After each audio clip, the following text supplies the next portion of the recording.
পারস্যের যে ইতিহাস এবং আফগানিস্তানের যে ইতিহাস এই দুটোকে যদি আপনি বিশ্লেষণ করেন তাহলে যুদ্ধ প্রলম্বিত হবে। আর যিনি বলেছেন এই যুদ্ধে আমেরিকার পরাজয়, এটা হতে পারে এই কারণে যে আপনি যদি কেবলমাত্র আকাশ যুদ্ধ, আকাশ থেকে বোমা মিসাইল এগুলো নিক্ষেপ করে কোনো একটি দেশের যুদ্ধে জয়লাভ করা যেত, তাহলে তারা ভিয়েতনামে জয়লাভ করত। এবং ভিয়েতনামে তারা যে পরিমাণ সন্ত্রাস চালিয়েছে, এই আগ্নেয়াস্ত্র তৈরি করার পর পৃথিবীতে এত অগ্নিবর্ষণ আকাশ থেকে গোলাবর্ষণ আর কখনো হয়নি। বিনিময়ে তাদের পরাজিত হয়েছে খুব নির্মমভাবে, নিষ্ঠুরভাবে।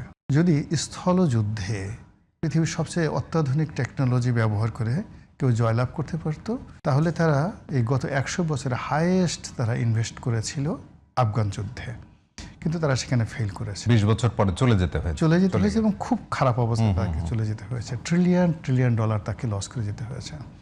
তো সেই তুলনায় ইরানের যে মরুভূমি, ইরানের যে পর্বত এবং তার যে সাগর, সব মিলিয়ে প্রকৃতি তাকে এমনভাবে নিরাপদ করেছে যে মানব জাতির 5000 বছরের ইতিহাস, তো 5000 বছরের ইতিহাস দেখেন কি অবস্থা আছে যুদ্ধের কারণে।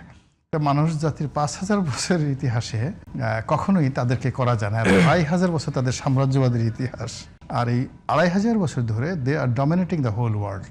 এই 5000 বছর রাজনীতি এবং 2500 বছর সাম্রাজ্যবাদ, পার্সিয়ান ডাইনেস্টির সাম্রাজ্যবাদের ইতিহাসে কখনো কেউ তাদেরকে পরাভূত করতে পারেনি। পৃথিবীর দুটো সুপার পাওয়ার, আলেকজান্ডার এবং হালাকু খান, এই দুটো সাম্রাজ্য তাদেরকে খুব অল্প সময়ের জন্য পরাভূত করেছিল, কিন্তু আলটিমেটলি আলেকজান্ডারকে ওখান থেকে প্রাণ নিয়ে চলে আসতে হয়েছিল, আর হালাকু খানকে তার বংশ পরম্পরায় পার্সিয়ান হয়ে যেতে হয়েছিল।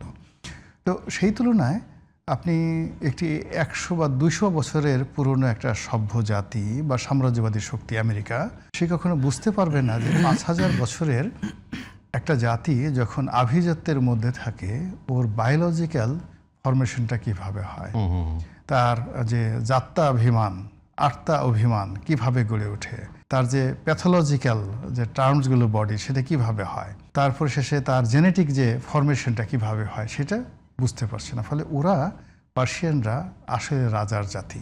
তো সেক্ষেত্রে খুব সহজে তাদেরকে পরাভূত করা একেবারে অসম্ভব ব্যাপার। পৃথিবীতে যেটা অতীতে কখনো হয়নি, এটা ভবিষ্যতে হবে এটা বলা যায় না। এবং এই গেল পার্সিয়ানদের ঘটনা। 2 নম্বর হলো যে এইবারের এই যুদ্ধটা যেইভাবে চলছে, আপনি গিয়ে দেখুন আমেরিকা অনেকগুলো ভুল তারা করে ফেলেছে। তারা রাশিয়াকে ব্যস্ত রেখেছে ইউক্রেনের মাধ্যমে। ফলে ইউক্রেন রাশিয়া মানে পার্সিয়া যুদ্ধে অংশগ্রহণ, হ্যাঁ না পার্সিয়া, তার মানে আপনি ম্যাপটাগুলো দেখেন, আপনি ম্যাপটা শুরু করেন পাকিস্তান থেকে সীমান্ত পার হলেই খাইবার পাখতুন হয়ে তারপরে আপনি যাচ্ছেন আফগানিস্তান থেকে পার হলেই আপনি মধ্য এশিয়া থেকে পার হয়ে রাশিয়া এবং তুর্কমেনিস্তান, একদিকে চীন, অন্যদিকে পার্সিয়া। এবং পারস্যের এই যে টোটাল বেল্টটাতে সে একসাথে যুদ্ধ লাগিয়ে দিয়েছে। এখানে সে আফগানিস্তানের সাথে আমেরিকার যে যুদ্ধ সেটা লাগিয়ে দিয়েছে, আবার ওখানে সে যুদ্ধ লাগিয়ে দিয়েছে। ফলে এতগুলো টার্ম সে কখনোই, মানে আমেরিকার এত শক্তি নাই সে এই কাজগুলো করতে পারবে।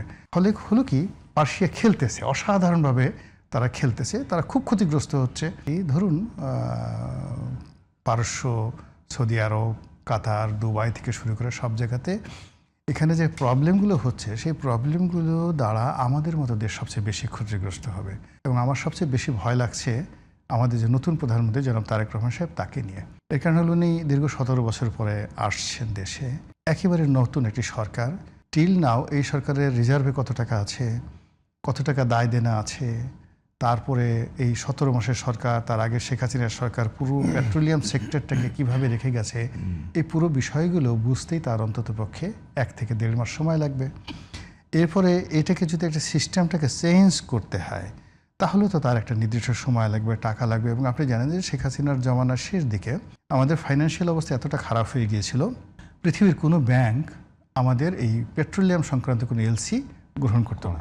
ফলে সোনালী ব্যাংক, জনতা ব্যাংক, বড় বড় সরকারি ব্যাংকগুলো এখানে মিলিয়ন ডলারের এলসি দিত, এবং সেটার গ্যারান্টি দেওয়ার জন্য স্ট্যান্ডার্ড চার্টার্ড, গ্রিনেস ব্যাংক থেকে শুরু করে অন্যান্য বড় বড় ব্যাংকের অ্যাজ এ অ্যাড কনফার্মেশন দিতে গিয়ে আরও 1% যোগ করতে হতো। তো সেই যে সমস্যাটি, সেই সমস্যাটি কিন্তু এখন বেড়েছে, কমেনি। তো সেই ক্ষেত্রে এই যে এখন আমাদের যে তেল এবং গ্যাস, আমরা যেটা সরাসরি কাতারের কাছ থেকে আমরা এলএনজি আনতাম, সৌদি আরব থেকে আমরা ক্রুড অয়েল আনতাম, ইরান থেকে আমরা চোরাই পথে এলএনজি আনতাম, এইভাবে কিন্তু আমাদের পুরো এই যে জ্বালানি সেক্টরটা রয়ে গেছে। এদিকে জ্বালানি সেক্টরের সবচেয়ে অবাক করার ব্যাপার হলো বেশিরভাগ জ্বালানি এলএনজি যেটা আছে টার্মিনাল, এটা দুইজন লোক হ্যান্ডেল করতো। একটা হলো সালমান এফ রহমান সাহেব, আর একটা হলো এই বিপু, এই যে জ্বালানি মন্ত্রী নসরুল আহমেদ বিপু। এটা এখনো পর্যন্ত তাদের কোম্পানি কিন্তু সবকিছু হ্যান্ডেল করছে। তো এখন আবার অন্যদিকে দেন পাওয়ার সেক্টরটা পুরোটাই সামিট গ্রুপ হ্যান্ডেল করতেন, তারাই করছে। এরপরে ভারতীয় আদানি তারাই করছে। এখন এই যে আওয়ামী লীগে রেখে যাওয়া একটা স্ট্রাকচার, সেই স্ট্রাকচারে একটা বিন্দু বসাতে পারেনি গত 17 মাসে ডক্টর মোহাম্মদ ইউনূস সরকার। অর্থাৎ সালমান এফ রহমান সাহেব জেলে আছেন, কিন্তু আপনার স্যাটেলাইট তার নামে চলছে, ডিশ ব্যবসা তার নামে চলছে, ইন্টারনেট তার নামে চলছে, সিভিল এভিয়েশনের অনেকগুলো ব্যবসা তার নামে চলছে, পুরো জ্বালানি সেক্টরটা তার নামে চলছে, তার সঙ্গে সঙ্গে নসরুল হামিদ বিপুর নামে চলছে। এখন এই সরকারকেও এটা এত দীর্ঘমেয়াদী যে এরকম একটা টার্মিনাল, এরকম একটা পরিস্থিতি তৈরি করতে 5 বছর সময় লাগে, এখানে রাতারাতি আপনি পরিবর্তন আনার